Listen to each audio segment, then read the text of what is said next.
Estando sentado Jesús en el monte de los olivos, los discípulos lo llevan aparte y le dicen: Dinos, ¿cuándo serán estas cosas y qué señales habrá de tu venida y del fin del mundo? ¿Te gustaría conocerlas? Vamos a estudiarlo juntos en Mateo, capítulo 24. Nuevamente bienvenidos amigos, amigas, a Momentos de Esperanza. Abre tu Biblia, ve de rodillas al Señor, por favor. No dejes pasar un solo día sin buscar a tu Padre Celestial. ¿Sale? Vamos al capítulo de hoy. Capítulo de hoy muy interesante. Se escribió también, esta escena se describe el martes por la noche, ya casi metiéndose el sol. Jesús sale del templo, lo vimos ayer y antier, salió del templo, bajó al valle y subió al monte de los olivos. Al parecer ahí se iba a quedar a dormir esa noche con sus discípulos. Y estando ya ahí aparte en el monte de los olivos, de fondo, un poquito más abajo se ve la ciudad. Pero lo que sobresale de la ciudad pues es el templo. El templo era símbolo pues de la belleza, de la gloria, de la esperanza del pueblo judío. Jesús ya les había dicho algo muy interesante. Les dijo: de cierto les digo que no quedará piedra sobre piedra sin que sea derribada. Y entonces los discípulos pues se quedaron intrigados, y entonces cuando llegaron ya a la cumbre del monte de los olivos, le dicen aparte, lo ponen ahí aparte, y estos tres discípulos le dicen: bueno, dinos ya, ¿cuándo serán estas cosas y qué señales va a haber de tu venida y del fin del mundo? Algo muy importante es que en la forma de ver de ese tiempo, el de los judíos y también de los discípulos, ellos tenían la idea de que el Mesías iba a aparecer, iba a hacer ciertas señales e iba a desaparecer por un poco de tiempo, pero cuando volviera a aparecer iba a manifestarse con toda su gloria. Entonces, en esta pregunta de los discípulos está esa idea: Señor, sabemos que ya va a venir el reino, pero ¿qué señales va a haber? ¿Qué va a pasar? Entonces Jesús, mis amigos, Jesús les va a dar una respuesta muy interesante y muy elaborada. En primer lugar, les va a hablar de la destrucción de la ciudad, del final del pueblo como pueblo de Dios, y que también, por supuesto, esto marcaría ya el inicio de la apertura del evangelio a todo el mundo. Les va a hablar de eso, pero también les va a hablar del fin del mundo, del fin de todo lo que conocemos y, pues por supuesto, ya la instauración de su reino. Así que en este capítulo vamos a ver bastantes señales que están en esa dirección: la caída de Jerusalén y el fin del mundo. Y como lo hemos dicho últimamente, hay tantos detalles que estudiar. Hay muchos detalles que estudiar. Yo te pido que por favor lo leas. Aquí lo puedes hacer en la Reina Valera 1960 y es bastante claro.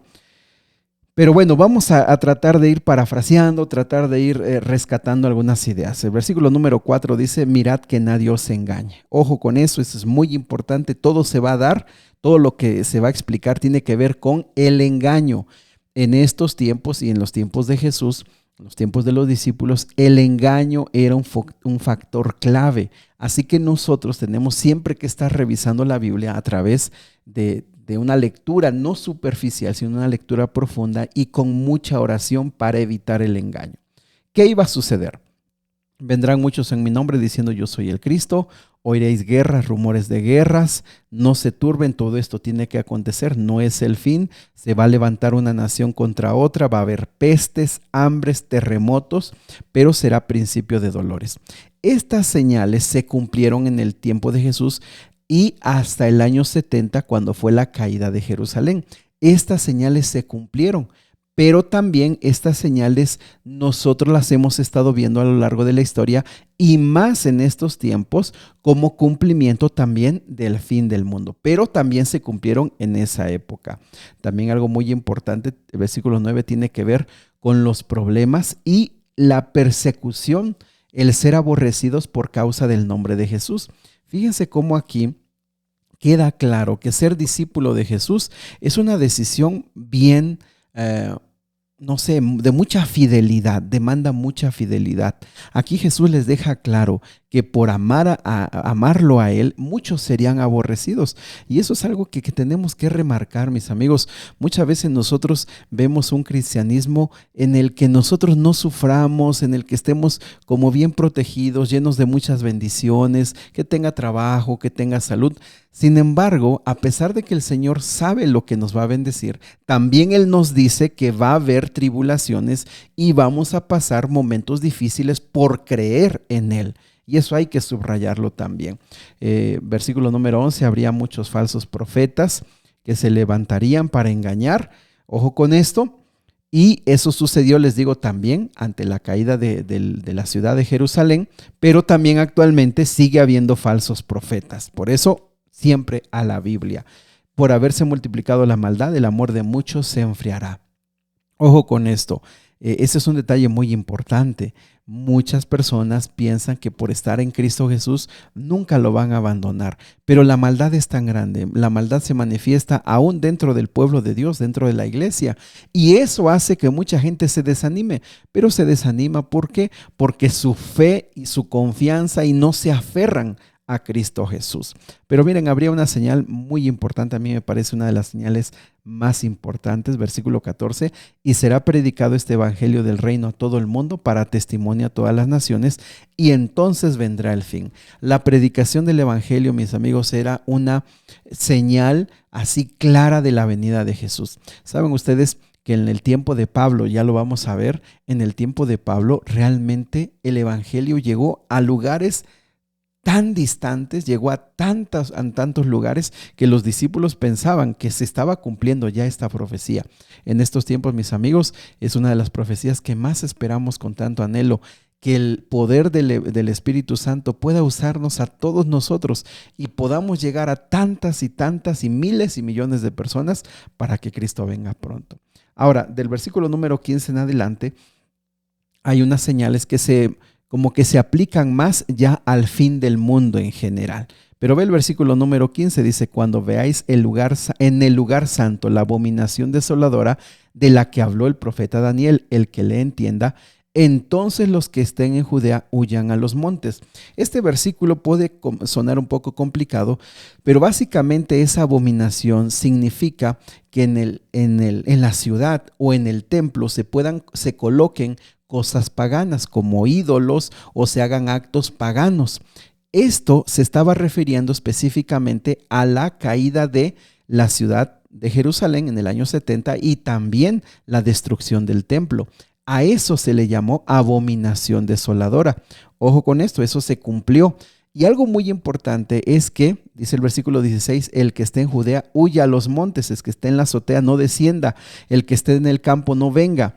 Era una señal. Ojo con esto, cuando fue sitiada la ciudad de Jerusalén, hubo un momento en que los ejércitos de Roma se alejaron y en ese momento los cristianos que habían leído esto y que sabían de esa destrucción, ellos huyeron. Y los cristianos no murieron porque estaban atentos a las señales. Ahora también el versículo 19 hay un pedido, dice: oren para que la huida de ustedes, cuando ustedes huyan de aquí de las ciudades y del territorio, no se haga ni en invierno ni en día de reposo.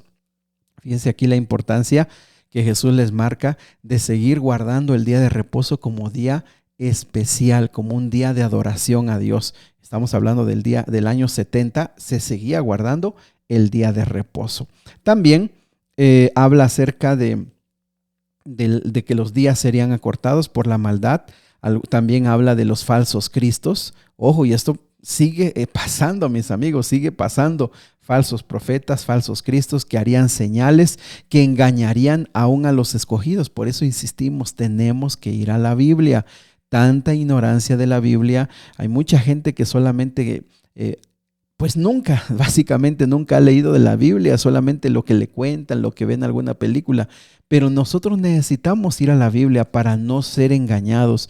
Por eso yo te he dicho tanto, lee la Biblia. No, el audio no es lo más importante. Lo importante es que tú leas la Biblia.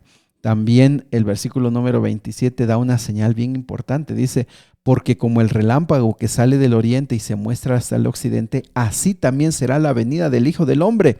Ojo con esto, la venida de Jesús no será a escondidas. La venida de Jesús no será un acto aislado. La venida de Jesús será un acto que todo mundo lo verá, porque así lo está estableciendo aquí en la Biblia.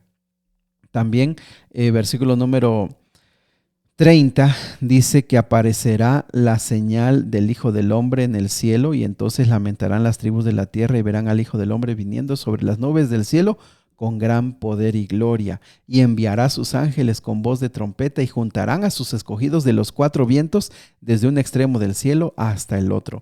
La venida de Jesús será un evento mundial, será un evento que todo el mundo lo podrá ver, y él mismo llamará a los ángeles para que levanten a sus escogidos. Ahora, vean una exhortación a ver las señales. En el versículo 32 dice, ustedes cuando ya está, a ver, versículo 32, de la higuera aprended la lección. Dice, cuando su rama ya está tierna y brotan las primeras hojas, ustedes dicen, el verano está cerca. Y eso es bien importante. La gente del campo conoce cómo crecen los cultivos, y hay ciertas señales que dicen ya vienen las lluvias, ya viene el verano, ya viene la cosecha. Y Jesús les dice, si ustedes conocen eso, pónganle atención a las señales y obedezcan de tal manera que ustedes no estén desprevenidos. Qué consejo tan más importante. Hay mucha gente que no ve la realidad. Hoy vemos tantos y tantos problemas en las noticias y todo, pero no vemos qué es lo que realmente significan, a qué nos llevan estos acontecimientos. Por eso te pido, lee por favor este capítulo con mucha calma, con mucho cuidado. También el versículo número 36 da una señal, dice que el día y la hora nadie la sabe, ni los ángeles del cielo, solamente el Padre. Por favor, si alguien te pone que hay una fecha para la venida de Jesús, que hay una fecha para el segundo advenimiento, desde que te pongan una fecha, eso ya está errado, eso ya no es de bíblico y ya no es de Dios, porque aquí claramente nos dan señales, pero no nos dice el día y la hora. ¿Qué sí dice? Que sería como en los días de Noé, que Noé les predicó que se iba a acabar el mundo, que vendría el diluvio, y la gente no hizo caso. Dice que se casaban y hacían fiestas. ¿Por qué? Pues como la vida venía, no le estaban dando la atención correcta. Y eso va a suceder también cerca del fin del mundo. Mucha gente no va a ver las señales, no les va a interesar, de tal manera que se va a cumplir lo que dice el versículo 40. Dice, estarán dos en el campo, uno será tomado y el otro será dejado. Estarán dos mujeres moliendo, una será tomada y la otra será dejada. ¿Qué significa? Pues significa que aunque la gente esté haciendo sus labores, hay unos que se van a estar preparando y otros que no les van a interesar las señales, no van a estar interesados en estos asuntos, de tal manera que cuando llegue el fin del mundo, unos, aunque están juntos trabajando, uno será llevado porque sí estuvo atento y el otro no, porque no le interesó. Y también hay un llamado a concentrarnos y a prepararnos. Dice el versículo 42, velad pues, porque no sabes el día en que el Señor va a venir. Si en tu casa supieras a qué hora va a llegar el ladrón, pues lo estarías esperando, pero no sabes, entonces tienes que estar velando. Y ese es el llamado que Dios nos hace. Hay muchas señales, hay mucho que aprender, pero lo más importante es qué estás haciendo tú en tu vida. Tú y yo no tenemos la vida comprada, no podemos decir, bueno, voy a vivir mucho tiempo, después me voy a acercar al Señor. Aquí el punto es que mientras tú tengas la oportunidad de la vida, todos los días nos consagremos al Señor. También el último llamado es el versículo número 45. Dice, ¿quién es el siervo fiel y prudente, el cual puso su Señor sobre toda su casa para que les dé su alimento? Este siervo lo dejaron trabajando.